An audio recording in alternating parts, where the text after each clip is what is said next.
Delhi police की special cell ने social media पर नफरत फैलाने के आरोप में कुल 31 लोगों पर एफआईआर दर्ज की है।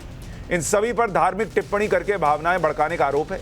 पुलिस की एफआईआर में इन पर गलत तरीके से माहौल खराब करने, सामाजिक सद्भावना बिगाड़ने के लिए सोशल मीडिया के इस्तेमाल का आरोप लगा है। जिन लोगों ने विवादित बयान दिया, बीजेपी ने उन पर एक्शन लिया। नरेंद्र मोदी सरकार ने उन पर कानूनी कार्रवाई की। दिल्ली पुलिस ने एफआईआर दर्ज की, कार्रवाई शुरू कर दी। लेकिन हर बात पर सेक्युलरिज्म और सद्भाव की बात करने वाले विपक्ष के नेता अपनी पार्टी के उन नेताओं पर एक्शन कब लेंगे जो लोगों की भावनाओं को भड़काने में लगे रहते हैं। सवाल ममता बनर्जी से। उनकी सांसद महुआ मोइत्रा ज्ञानवापी में शिवलिंग जैसी आकृति मिलने पर विवादित ट्वीट कर चुकी है। वो ट्वीट हम आपको नहीं दिखा रहे, भावनाएं क्यों आग कर। लेकिन सवाल है कि उन पर ममता बनर्जी ने कार्रवाई तो कुछ नहीं की। महुआ मोइत्रा पर ममता बनर्जी ने कोई कार्रवाई की क्या? हिंदुओं की भावना का कोई मतलब नहीं, उसकी कोई कीमत नहीं क्या? सवाल अखिलेश यादव से भी है। उनके एमएलसी लाल बिहारी यादव ने भी हिंदुओं की भावनाएं भड़काने वाली बात कही, लेकिन अखिलेश यादव ने अब तक उन पर कोई कार्रवाई क्यों नहीं की? भारत को विदेशों में बदनाम करने की कोशिश हो रही है। अगर किसी तरीके के विदेशी दबाव के तहत कार्रवाई की जा रही होती तो एक नेता पर कार्रवाई होती, काम खत्म हो गया था। लेकिन मैंने आपको सबसे पहले बताया था कि प्रधानमंत्री नरेंद्र मोदी किसी दबाव में नहीं है, बल्कि वो उस प्रोपेगेंडा और एजेंडा को तोड़ना चाहते हैं जिसके तहत भारत की जो विकास दर बहुत तेजी से बढ़ती दिख रही है, दुनिया में सबसे बेहतर, उसे चोट पहुंचाने के लिए हिंदू मुसलमान करने की कोशिश, भारत में नफरत फैलाने की कोशिश का एजेंडा और प्रोपेगेंडा चल रहा है। और इसलिए उन्होंने वो कार्रवाई की थी। लेकिन माहौल बनाया गया कि दबाव में हर आदमी अपना स्कोर करने लग गया। इतने दिनों से खामोश अभिनेता नसीरुद्दीन शाह ने शाहरुख खान के बेटे का मुद्दा उठा दिया। अब नसीरुद्दीन शाह को सुन लीजिए। कहते हैं शाहरुख खान के साथ जो हुआ और जिस तरीके से उन्होंने इसका सामना किया वो काबिले तारीफ है। यह एक शिकार के अलावा कुछ नहीं था। विच हंटिंग वर्ड का इस्तेमाल करते हैं। नसीरुद्दीन शाह कह रहे हैं कि शाहरुख खान के बेटे आर्यन खान सिर्फ शिकार हुए थे, पॉलिटिकल शिकार एक तरीके से। उन्हें टारगेट किया गया था। उन्हें अगर टारगेट किया गया था तो फिर छोड़ क्यों दिया गया? कानून अपना काम कर रहा है, उन्हें करने देना चाहिए। नसीरुद्दीन शाह लिखते हैं, कहते हैं इंटरव्यू में कि ममता बनर्जी और टीएमसी के साथ दे रहे थे शाहरुख खान, इसलिए विच हंटिंग हो गई। वाह भैया, विच हंटिंग हो गई क्योंकि ममता बनर्जी का साथ दे रहे थे, इसलिए शाहरुख खान के लड़के को फंसा दिया गया। उसके बाद शाहरुख खान ने कौन से ऐसे गीत गाए कि उनके बेटे को क्लीन चिट दे दी गई? कुछ भी बोल देना है। और ये क्या, ये चीजें नफरत नहीं बढ़ाएंगी? लोगों के मन में ये भावनाएं नहीं बढ़ेंगी कि देखो वो मुसलमानों के साथ क्या हो रहा है? राजस्थान में जो मौलाना हाथ काटने की बात कर रहा था, उसमें एफआईआर दिल्ली पुलिस कर रही है। राजस्थान की पुलिस ने क्यों नहीं किया? राजस्थान की सरकार ने क्यों नहीं किया मौलाना मुफ्ती नदीम पर एफआईआर? क्या इस देश में माहौल ठीक रहे इसकी जिम्मेदारी सिर्फ नरेंद्र मोदी और योगी आदित्यनाथ पर है क्या? किसी कांग्रेस पर नहीं, किसी टीएमसी पर नहीं, किसी समाजवादी पार्टी पर नहीं, किसी एआईएमआईएम पे नहीं क्या?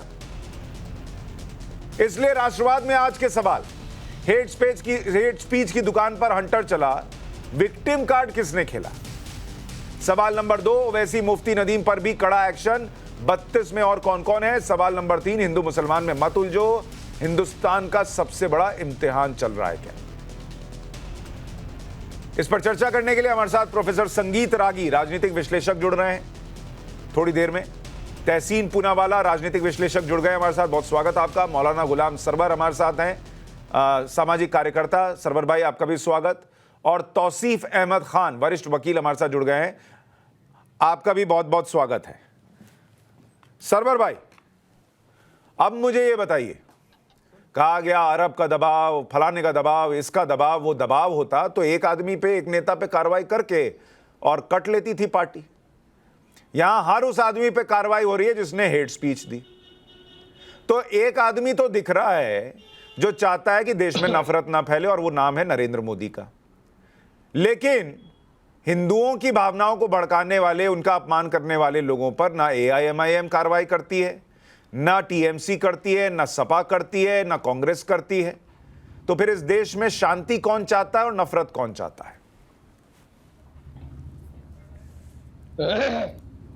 देखिए, 3 दिन पहले जब सपा एमएलसी का वो वीडियो वायरल हुआ तो मैंने कई यूट्यूब चैनल पर भी और अपने फेसबुक पर भी ये बयान दिया कि अविलंब इन पर कार्रवाई होनी चाहिए। अब जो कार्रवाई आज हुई है, निसंदेह नफरत फैलाने वालों पर लगाम तो सरकार को लगानी चाहिए, लेकिन दो बातें मैं बड़े ही अदब एहतराम से कहूंगा। पैनलिस्ट भी हैं, वो अपना जवाब देंगे और आपको जो कहना है वो कहेंगे, मैं उसको भी सुनूंगा। लेकिन मैं बिल्कुल साफ सुथरी बात कहना चाहूंगा कि आदरणीय प्रधानमंत्री जी की छवि जैसी विश्व स्तर पर बनी थी, उसमें प्रधानमंत्री जी को बहुत पहले कुछ और फैसले लेने चाहिए थे। बहुत पहले का मतलब नुपुर शर्मा वाले मामले की बात मैं नहीं कर रहा हूं, उससे भी बहुत पहले। इस बहुत पहले इसलिए मैं कह रहा हूं कि तेजस्वी सूर्या का नाम तो आपने सुना ही होगा, और तेजस्वी सूर्या भारतीय जनता पार्टी के फायर ब्रांड लीडर कहे जाते थे, और उनकी जुबान से कोई अमृत कभी बरसा नहीं, हमेशा उन्होंने भी जहर ही उगला है।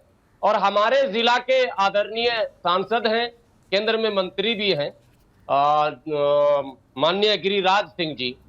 गिरिराज सिंह जी लगातार पिछले 4-5 महीने पहले ही हमारे जिला में उन्होंने खुले पर एक आपसी लड़ाई को बड़े अजीब ढंग से प्रस्तुत किया था और खुलकर संप्रदाय विशेष को उल्टा सीधा कहा था, और सोशल मीडिया पर काफी वो चला भी था।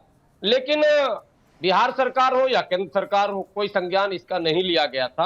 हालांकि स्थानीय लोगों की सूझबूझ से उस मामले को बढ़ने नहीं दिया गया, वरना केंद्रीय मंत्री जी के बयान से ऐसा लग रहा था कि बेगूसराय जिला हमारा जो है, चूंकि मैं वहां का रहने वाला हूं, ऐसा लग रहा था कि कहीं कोई बड़ा मामला न हो जाए। बहरहाल, तो और कई नेता ऐसे अभी लाइन में हैं जिन पर कार्रवाई होनी चाहिए, और कई ऐसे पत्रकार भी हैं जिन पर कार्रवाई होनी चाहिए। जो हेट स्पीच तो आपने अंग्रेजी में नाम दे दिया, और जो अपने पत्रकारिता से जहर घोलते हैं उनको क्या नाम देंगे? कुछ उनका भी नाम आप अंग्रेजी में निकाल लीजिए।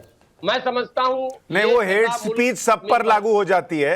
मैं आपसे ये पूछना चाहता हूं, आपने कुछ उदाहरण दिए, मैंने आपको बीच में टोका नहीं, और अगर आपको आपके ही जिले में कोई केंद्रीय मंत्री भी कुछ कह रहा था तो आप तो सामाजिक कार्यकर्ता हैं, पूरा अधिकार था, जाते एफआईआर करा देते। मुझे नहीं पता आप किस बयान का जिक्र कर रहे हैं, मुझे क्लियरली नहीं पता, इसलिए मैं टिप्पणी नहीं कर रहा। लेकिन मैं आपसे यह भी पूछूंगा, अब जरा मुझे गिनाइए कि और कौन कौन सी पार्टी के कौन कौन से नेता हैं जिन पर आपको लगता है एफआईआर होनी चाहिए और जिन्होंने हिंदुओं की या दूसरे धर्म की भावनाओं को आहत किया है। नहीं, कई नेता इस लिस्ट में हैं, और यह सवाल आपका वाजिब है कि सारा बोझ भारतीय जनता पार्टी पर नहीं है और अकेले भाजपा नेता इसके जिम्मेदार नहीं है। उत्तर प्रदेश चुनाव में जब आरोप प्रत्यारोप का दौर चल रहा था, तो कोई भी नेता सीमाओं में रहकर बात नहीं कर रहा था और भावनाओं से खुलकर खेला जा रहा था। तो उस समय तो चुनाव आयोग का मामला था, लोग टारगेट भी नहीं करते क्योंकि सारे दल खेल रहे थे। लेकिन निसंदेह तमाम दल के राष्ट्रीय अध्यक्षों को सेकुलरिज्म को सही ढंग से परिभाषित करने की आवश्यकता है। ये जो अपीजमेंट है, ये अपीजमेंट ही कहलाएगा यदि आप एक को माफ करते हैं और एक को टारगेट करते हैं। इसको कहीं से भी न्याय उचित नहीं कहा जाएगा। आप कह रहे हैं सबको करना चाहिए, नाम आपने बीजेपी के गिना है, बीजेपी के तरफ से क्या हुआ वो दिख रहा है, बाकियों ने क्या किया मुझे तो नहीं दिखता। खबरों के पीछे की खबर पहुंचाते हैं हम, आपकी आवाज को मुद्दा बनाते हैं हम। टाइम्स नाउ नवभारत को यूट्यूब पर लाइव देखिए, सब्सक्राइब करिए और बेल आइकन जरूर दबाइए।